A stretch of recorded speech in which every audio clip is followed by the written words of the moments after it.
I'm back. I know it's fabulous. So these chapters aren't as long as I thought they were. They're actually significantly shorter. But that's okay. That's alright. I'm ready to talk about this already because it's just so dynamic and wonderful. And it's about humanism, the first pillar. And I posted videos about before this about Ulysses and Achilles from the book. I read them for you. You can read them or listen to them, but you should go back and listen to it before you listen to this because it makes a lot of sense what I'm going to talk about here. The, the, the, the importance of humanity or being human, celebrating humanism, or celebrating being human is an integral part of this chapter. It's a celebration of being more than what you are, being better than just human. Okay, and they use the analogy, and I love this analogy. They use the analogy of pottery. Okay, pottery was normally just clay, gross, ugly, insignificant, and unimportant. But what they did was first, they molded it, and they made it look nice, and whatever. And I think the word was amphore of wine or whatever. And so then, they used to put pictures of the gods and goddesses and mythic heroes and stories in pictures. And then after that, it started becoming more like their own personal lives, things that they had, that they enjoyed, and whatever else have you. And that's beautiful. I love that. It makes so much sense. They took something that was inanimate and animated, made it better than what it was. Now, why is it that we as humans, for some reason, don't think that we can do that? The Christians do this all the time. Well, we're going to be going to heaven, so we can live as well as we can here, and then that's good to go.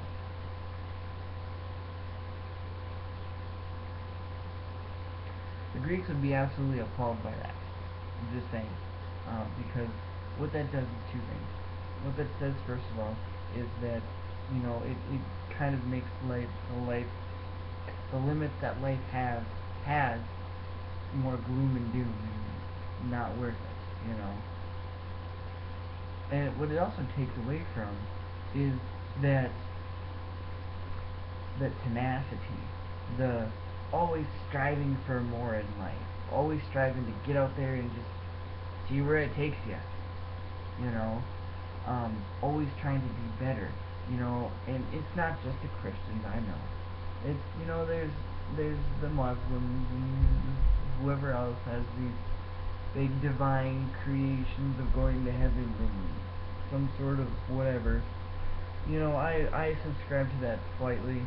I subscribe to that there's another side, and I subscribe to the idea that there is, some sort of afterlife. But do I let it limit me? No, absolutely not. This coming year, 2015, is all about that. But it's a lot to do with the mind, yes. But it's also a lot to do. It's got more to do with the mind and healing from the inside out and clarity of thought and whatever else, yes. But it also has the idea that it's time to take lessons learned and apply them. I love this. I love this. Where is it?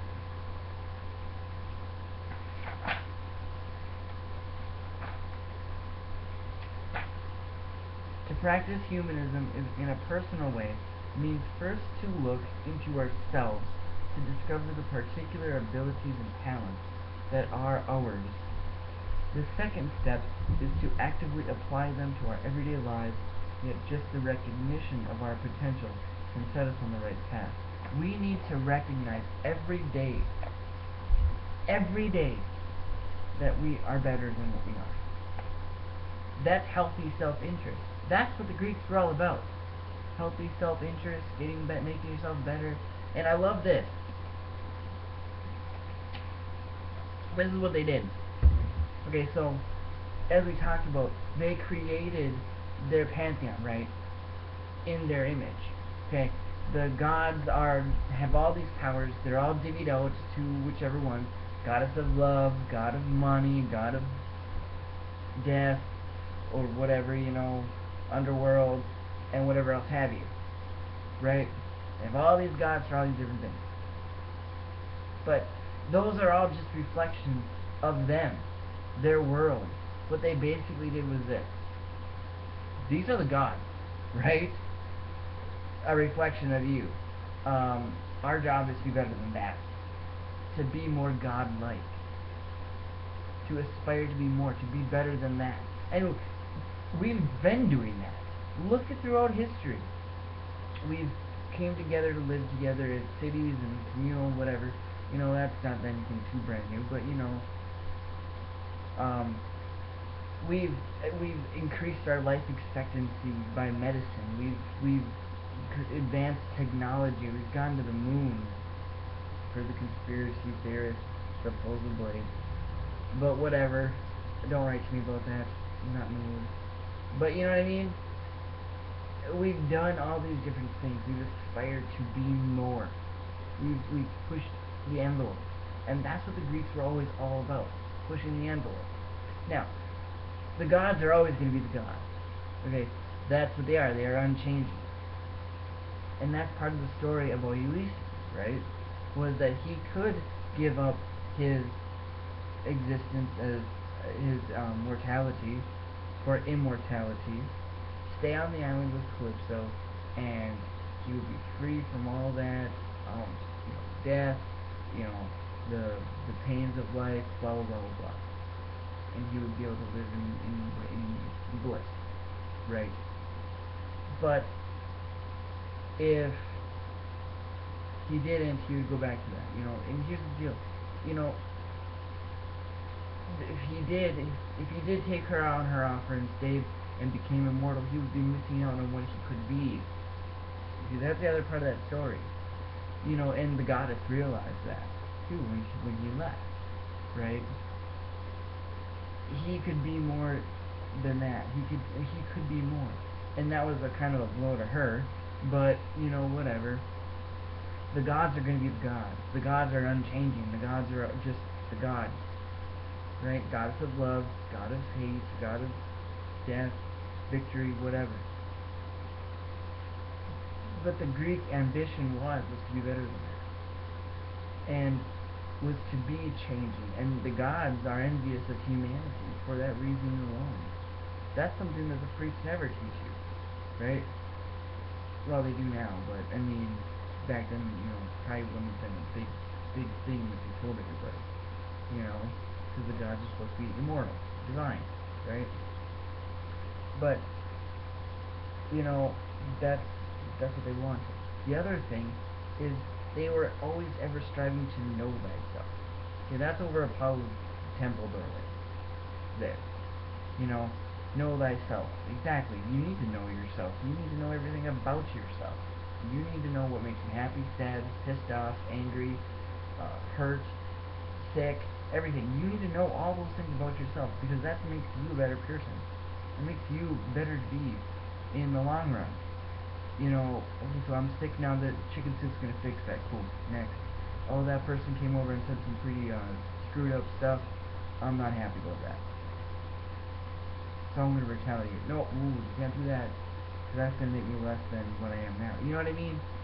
So we strive out to flesh out these different things, and people don't. They never do that anymore. They didn't do it this last year. That's for sure. But that's what the goal of this coming year, 2015, is going to be about. Applying lessons learned, and how we limit ourselves, and busting through those barriers, gaining knowledge, gaining wisdom from all experience, regardless of what it is. If you're a heterosexual and you all of a sudden say, I'm going to try out women, or a man, or whatever, that's an experience. Experience it. If it's not for you, move on. That's just the way it is. If you don't like prunes, then don't eat prunes. If you never had tomatoes, eat a tomato. Then you'll know if you like it or not.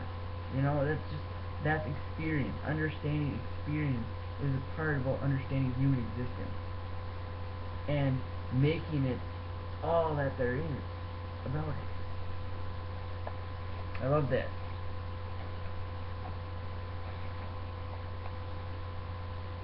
Humanity creates everything. Okay? So we feel like government got too big. Well, guess what, honeybees? We created government. Therefore, to change it, we have to change it. We have to put effort behind it. We have to get out there and do something about it. We can't sit here and, you know, idly protest. If you want to dismantle the government, then by all means, go have at it. I don't care. I'm not going to be a part of that, but, you know, have at it. Because, frankly, I'm kind of okay with the way things are. You know, you learn to live and adapt, and you just kind of deal. Don't write to me about that stuff. You know, everything that we find wrong in our world, we created. Okay? If we don't want it there, get rid of it. And by the way, that is part about being a witch. Okay? That's what makes you a powerful witch. And I happen to know this because I put that into my daily practice here. There is nothing in my life that I don't want to be there without my approval. Okay? If I don't want it there, it ain't there. If I want it there, it's there. That's what makes me a powerful witch. That's what can make you a powerful witch. Because we do everything.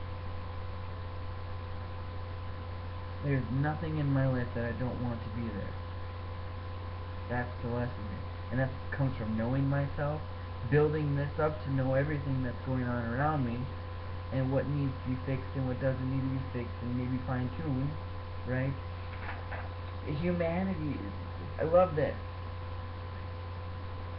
You know, biological beings, we are de facto, in fact, human, but to be humane requires effort.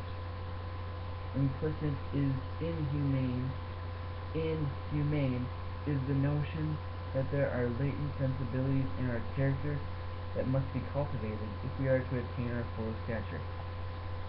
Ooh, Ryan, you're not supposed to swear. Right. Pick out what's wrong with you and fix it. Too easy. Pick out what's wrong with you and fix it. Okay? I just did it. Ooh, Ryan, you weren't going to swear in a video. The last one I did. And I didn't feel good about that. And so now I erased it and started over. And I'm happy so far with this. I just hope that my thing doesn't crap out on me. My webcam, but that's beside the point. I picked out something that I knew I didn't like, and I fixed it. And I caught myself right before I did it. If you're a whiny person, and you figure out that this person is going to make you whiny, don't be around them. Duh, too simple. It's not just those things, it's other things too, characteristics. You know, for example, low self-esteem. How are you going to build up self-esteem? You can stand in the mirror all day long, 3 times a day, say, hug yourself and say, I love you. If you want. I don't care. Or you can, hey, I had a good day, I did this, I did this, I did this. Boom. I feel good about myself. Well, hot damn.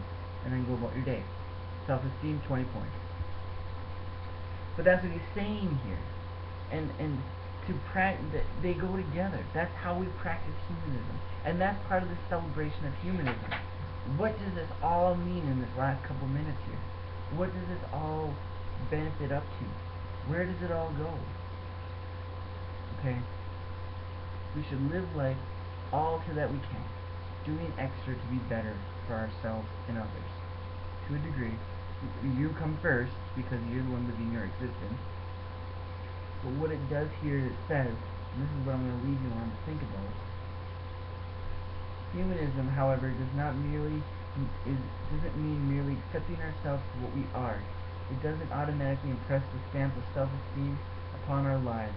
Instead, it obligates us to develop the potentialities we have uncovered.